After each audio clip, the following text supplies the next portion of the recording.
Kung balak mo magpagawa ng bahay tapos may budget ka na 2 million, saan nga ba mapupunta yung pera? So isa-isahin natin ngayon sa video na to kung magkano yung i-allocate mo para sa structural, sa architectural, sa sanitary and plumbing, electrical, at sa mga miscellaneous. So pag-usapan natin sa video na to kung saan nga ba napupunta yung malaking amount at gaano kalaking bahay yung mapapagawa mo kapag meron kang budget na 2 million pesos.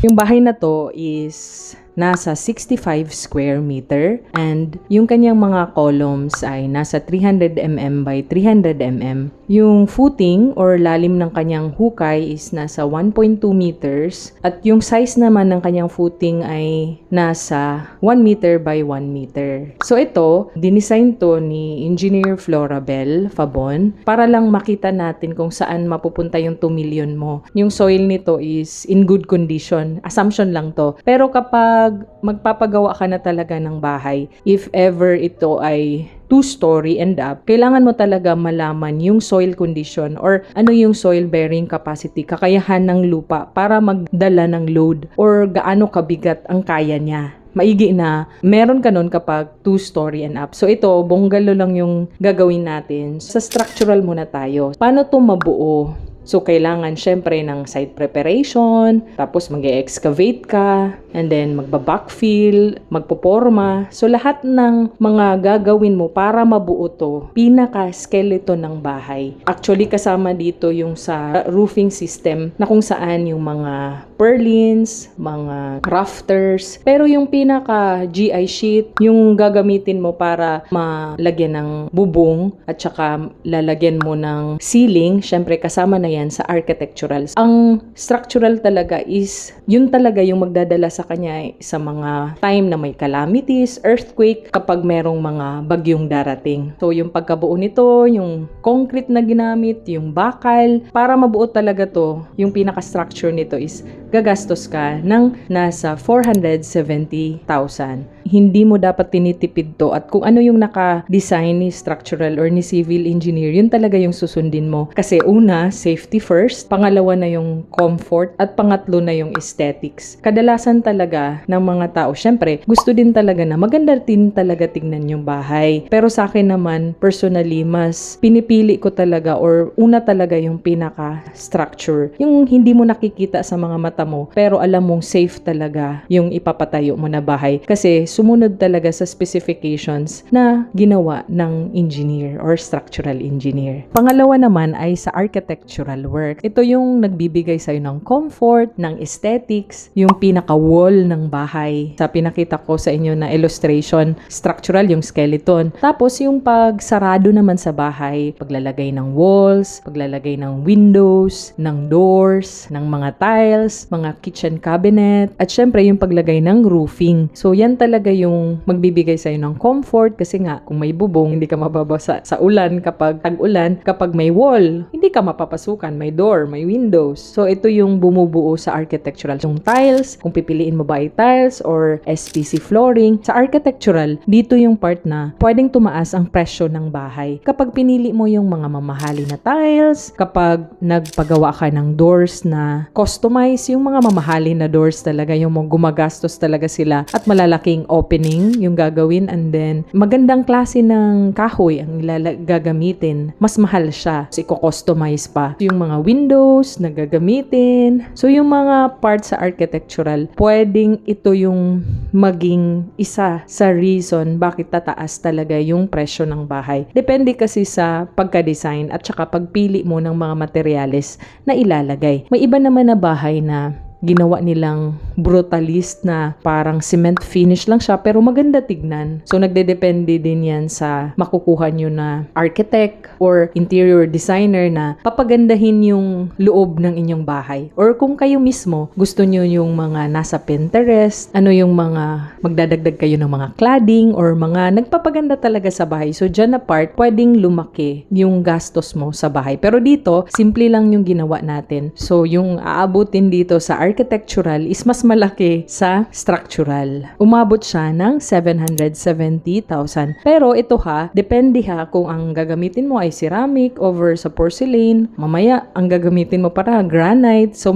pwedeng tumaas to or bumaba. Ito for allocation lang talaga para magkaroon tayo ng idea na, dun pala pupunta yung aking gagastusin para sa pinapagawang bahay na may budget na 2 million. So, sa architectural, syempre, kasama yung pagpipintura dun. So, bago ka magpintura, kung may mga kailangan i-waterproofing mo. So, kaya medyo mataas talaga siya. Sa architectural talaga, pwede ka dun talaga mapamahal. Pwede ka ding mapamura. Depende sa mga choices of materials mo. Kung gusto mo ba na customize, gusto mo ba na mamahalin, dun mo makikita lagi. Parang, ito yung comfort mo. Tapos yung kitchen mo, papagandahin mo talaga. So, depende yung magiging presyo talaga ng architectural kung magtitipid ka o hindi. So, pwedeng dito ka pa na part makakatipid, pwede ding dito ka rin mapamahal kasi gusto mong pagandahin talaga yung iyong bahay. So, sa architectural, nag-alat tayo ng budget na 770,000. So, sa electrical naman ay mag-aalat tayo ng 120,000 pesos para dito sa mga lightings, wirings, panel boards, outlets. So, pwedeng tumaas yan kapag meron kang mga idadagdag pa na mga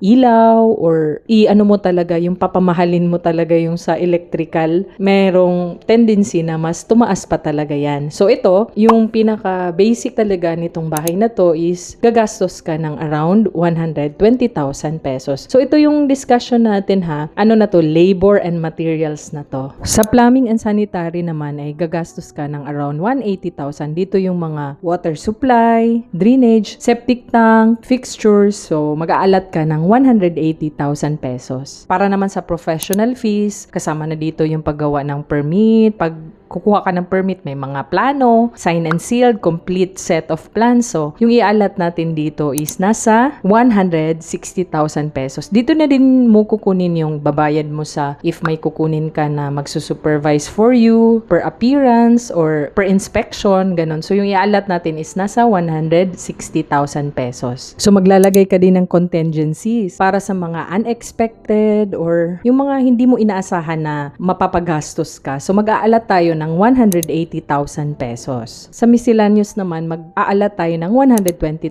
pesos. Dito natin kukunin yung mga site expenses or yung mga pasnak mo or pakain, ganun. So, mag-aalat tayo ng around 120,000 pesos. Yung ating pinaka-total is nasa 2 million. Ang pinakamalaki dun is yung gagastusin natin sa architectural. Pero yun nga, yung sinabi ko sa inyo, kung magtitipid man kayo, dun yung babawasan. Pero, kung sa iba naman ay non-negotiable talaga sa kanila yung ganda, dapat maganda talaga yung bahay, mag-aalat ka talaga ng malaking amount para sa architectural. So, yung structural natin nasa 470,000, yung architectural natin nasa 770,000, yung electrical natin nasa 120,000, yung plumbing and sanitary na nasa 180,000, 160,000 yung sa professional fees, and sa contingency naman is nasa 180,000, miscellaneous ay nasa 120,000 pesos. So, yung pagpapagawa ng bahay, may sinusunod lang talaga na sequence. Malaki man o maliit na bahay, kailangan, syempre, sa'yo yung lupa, talagang na-check mo sa geodetic engineer na talagang yung mga muhon or yung pagtatayuan mo ay sa'yo ba talaga or baka mamaya nagpatayo ka tapos lumampas pala. So, importante talaga na nakaprepare yung land na pagtatayuan ng bahay. Pangalawa is, pag na-prepare na yung site, na clearing na, itatayo mo na yung bahay. So, magbibuild ka na ng structure. Pangatlo, i-install mo yung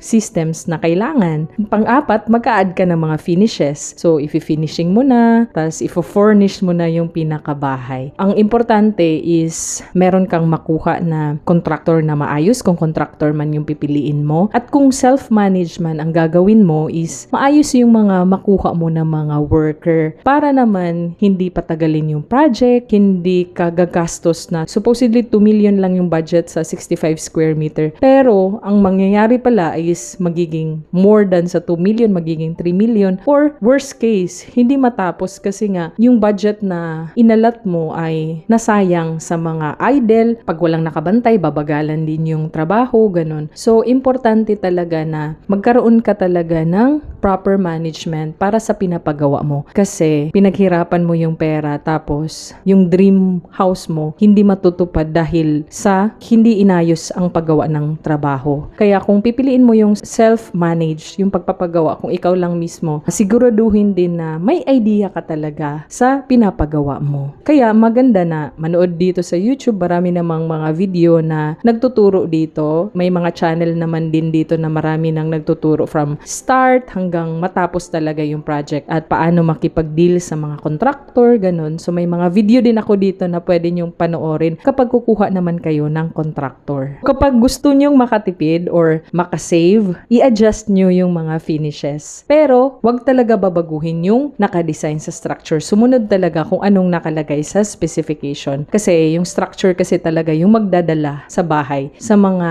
time na may mga lindol, may mga calamities. So, yung part na yan ay wag nating tipirin. Yung magandang bahay is nag-i-impress talaga sa mga tao. Pero yung strong na bahay ay nagpo-protect sa yung family. So, yun lang muna for today. I hope na may nakuha ka sa video na to. Itong allocation ay for idea lang para may idea ka kung saan napupunta yung pera mo. So, pwede itong magbago. Depende kung kailan mo to napanood, kailan mo i-implement yung project, yung magiging type ng lupa, saan ka located, nagva-vary talaga yung presyo. So, itong bahay na to, 2 million divided by 65 square meter. Yung bahay is nagkakahalaga ng 30,769 pesos. Pero ito yung presyo ng bahay na naka per square meter, kapag binigyan kayo ng quote, kailangan breakdown nyo talaga yung labor and materials at saka specification. Hindi pwede yung per square meter lang yung ibigay sa inyo kasi pwede doon yung daya. Pero kapag naka-specify talaga, naka-scope of work talaga, naka-breakdown talaga yung labor tsaka materials, hindi ka basta-basta maloloko kasi mache-check mo sa actual kapag pinagawa na ito. Kaya iwasan din talaga na magbase lang sa per square meter. Yung per square meter na presyo is guide lang talaga para magkaroon lang ng ballpark figure para sa planning before construction. Kasi hindi siya pwedeng gamitin talaga na ito na yung presyo. Sa kontrata, for example, kailangan naka-breakdown talaga. So, yun lang muna for today and see you again sa aking susunod na video. Bye!